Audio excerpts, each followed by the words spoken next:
Shabbat Shalom to everyone. I feel a great heaviness in this room this evening.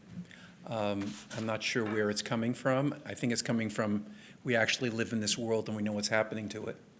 But I'm just feeling that, and I think I just have to name it. You can't always come into the sanctuary just being bubbly. You know, there's a synagogue in New York. Everyone knows about it. I think everyone wants to be the member of its central synagogue in New York. And you go to services there on Friday night. We've taken our confirmation kids there. And it's what Jane says, it's some Friday night live. No, it's Friday night, the Broadway show. Because everyone is smiling, and I guess before services, all the clergy take medication to bolster themselves. You know, you gotta, I mean, I've never smiled that much in my life compared to how they smile, and bless their heart, but sometimes it's not so easy to smile, so I don't know if so I just have to say it feels heavy here tonight, and probably because there seems to be a lot that is on all of our shoulders. Okay. There are a lot of issues that people come to discuss with me over my many years of being a rabbi, and it's true with clergy of all persuasions and flavors. People come to speak to their clergy about parenting issues and marital conflicts and lack of meaning in one's life and depression and anxiety. There's all sorts of things. And to the best of our ability, certainly the best of rabbis' ability, we listen and we reflect and we suggest and we refer. We try to care, and sometimes we just privately have to cry because we know we really can't help the person except listen to what they're suffering. And this is a very intense part of our professional life. And it's a humbling part of a professional life because you feel humbled and honored that people will share their soul with you. But here is an observation that I had in preparation for standing here this evening.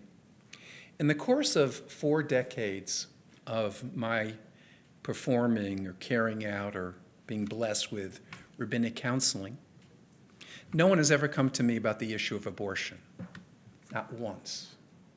Not once. This is quite curious to me, considering the fact that 1 in every 4 women will have an abortion in their lifetime. About 2 of every 5 pregnancies are unintended, and roughly the same share of these unlimited pregnancies, unintended pregnancies, end in abortion. Why has this issue never come to me? There certainly have been people in our congregation, college students who have become pregnant and worried about their future, or couples who have discovered that the fetus has an abnormality, or a middle-aged woman who has already had the number of children that she wanted and wants no more. These people have been in the congregation, but they haven't sought my counsel. Why not?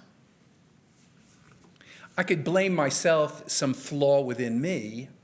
I have no problem blaming myself for most things, but I can't blame myself for this one. There is an obvious reason. Jews accept abortion as a reality of life and often a necessity. And an incredibly interesting statistic is that 83% of American Jews support legal abortion in most all of cases. 83%. This makes the Jewish people one of the most progressive religious groups in the United States on abortion rights. Now, where does this view come from? In my opinion, it's rooted in Jewish pragmatism about life. We Jews see things in their complexity. We feel comfortable talking about life and death, love and joy, peace and conflict, sex and love. We are realist, and this is one of our great qualities. And we also understand that the issue of abortion is very much linked to the issue of freedom. And a society that inserts itself into a woman's reproductive health is a society that is oppressive and heading towards authoritarianism. That is why we, among basically our entire nation, this Shabbat, has designated this Shabbat as Repro Shabbat, which was initiated by the National Councils of Jewish Women, an incredibly wonderful, important organization in the history of women's rights in our nation. Repro Shabbat is an annual Shabbat of enlightenment and advocacy that teaches and affirms the Jewish value of reproductive freedom. It takes place on this parsha, this Torah portion, because in this Torah portion you have the first mentioning in Jewish tradition of the whole issue of abortion.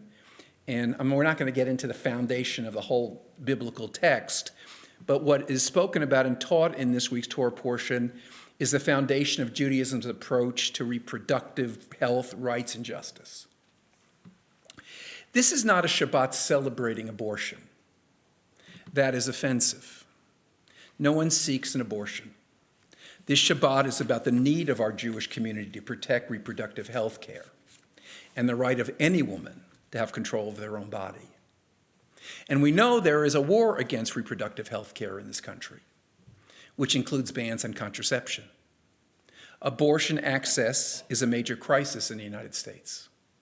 And since the fall of Roe v. Wade in 2022, states have tried to limit abortion rights, either abolishing it or limiting it to such extent that in effect has prohibited it. So this idea we're sending it to the states is a lot of BS.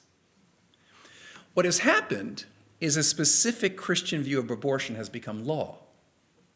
Proposals to limit or block access to reproductive health care in most cases, states reflects a specific Jewish Christian definition of the beginning of life and a limit of the termination of pregnancy, even in instances where Jewish law not only permits it, but even requires it. Learning the sources that undergird Judaism's approach to the reproductive rights can give intellectual depth to our beliefs and to our advocacy. Every major Jewish organization in this country has endorsed this Shabbat for this purpose, with these two goals. First, Jews should know what their religion teaches concerning this issue. And second, we Jews, who are patriotic Americans, need to advocate for reproductive freedom because it's an essential part of what it means to be a free person in this society. Because we believe that it's necessary to protect religious freedom and personal autonomy, and reproductive freedom is an essential part of this. Now, the ethical, I'm going to just get some, this is not deep and it's somewhat simple, but it's sometimes important just to simply state what we all should recognize and understand. So people say, oh, I didn't know Judaism. What I'm telling you, and I don't mean this in any arrogant way, I'm going to give you the truth, okay? From the point of view of Judaism. The ethical dimension of abortions are complicated. But it's rooted in a fundamental idea that a fetus does not have the status of personhood. I just want to repeat that. Now we can have a debate someplace else whether we agree with these ideas. I happen to completely agree with them, but people can have a discussion. I'm just teaching you what the overwhelming thrust of Jewish tradition has said about this issue for the last 3,000 years. Okay? A fetus does not have the status of personhood. A full status of personhood begins at a viable birth, not in utero. That's the fundamental Jewish position. Only when the fetus head has emerged from the mother is the fetus considered a human being. And only then is an abortion no longer permitted. The life of the pregnant person takes precedence in the event of a difficult birth. Moreover, the fetus threatens the life of the mother. The pregnant person's life takes precedence over the fetus. And in the Mishnah, it teaches, a woman is forbidden from sacrificing her own life for the fetus. And if her life is threatened, she's allowed no other option but abortion. Can't die for the fetus. It's such an interesting idea. Therefore, in Judaism, abortion is not only permitted, it sometimes is required. Now, I'm going to share with you an amazing text. What's amazing text is that if you Googled what this rabbi, you would look at him and saying, this rabbi's from another planet. I mean, the rabbi's name is Eliezer Waldman of Jerusalem. He was he lived in the early 20th century. He's a rabbi, he's a religious decider, he's a judge in Jerusalem, he's a leading authority on medicine and Jewish law in the Orthodox world. He wrote 21 volumes on medical ethical issues, and you saw him, you'd say, this man is not an expert in anything, but incredibly brilliant man. His name is Eliezer Waldman of Jerusalem. He lived from 1915 to 2006. And the books in the 21 volumes that he wrote were called Tzitz Eliezer, okay? So he talks about a very specific situation when it comes to the issue of abortion. And I share this with you to show you, I don't know, you'll make a judgment of yourself what the ethos behind this. He says, if there's a danger to the mother from the continuing the pregnancy, one should permit abortion without hesitation. Also, if her health is poor and to cure her or to relieve her from great pain, it's necessary to abort the fetus. Even if she's not in actual danger, there's room to permit it. In the case of a baby, now that he's talking about the horrible disease Tay-Sachs, in the case of a baby who will have Tay-Sachs, quote, one should permit abortion as soon as it can become evident without doubt from the test that indeed such a baby shall be born with this disease. If indeed we may permit an abortion according to the halakha because of a great need and because of the pain and suffering, it seems that this is a classic case of such permission. In other words, if the mother's going to suffer in any way, an abortion is permitted. It's not only permitted, it in a lot of ways encouraged to prevent the mother from suffering. And is irrelevant in which way the pain and suffering is expressed, whether it's physical or psychological. Indeed, psychological suffering is in many ways as much greater than the suffering of the flesh.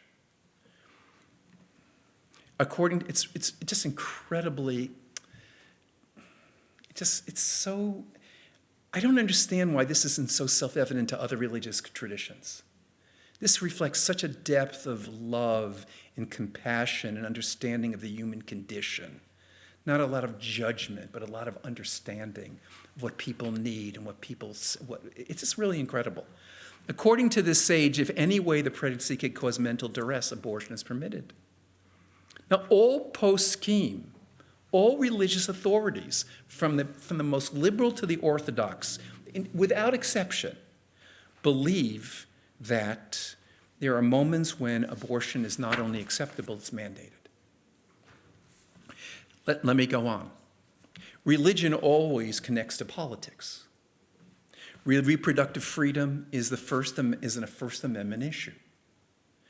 Laws granting fetal personhood in asserting life begins at conception violates the Establishment Clause by enshrining one's religious view into law. We Jews happen to have certain views about the status of the fetus. Christianity, and many Christians, not all, have another attitude towards it. In order to protect our right to execute our religion, we need religious freedom when it comes to the issue of abortion. No one has to tell anyone to do anything, but a person should have a right to carry out their ethical tradition the way they want to do it. And for we Jews, religious freedom includes freedom to reproductive health. Let me continue. Abortion access is a health care issue.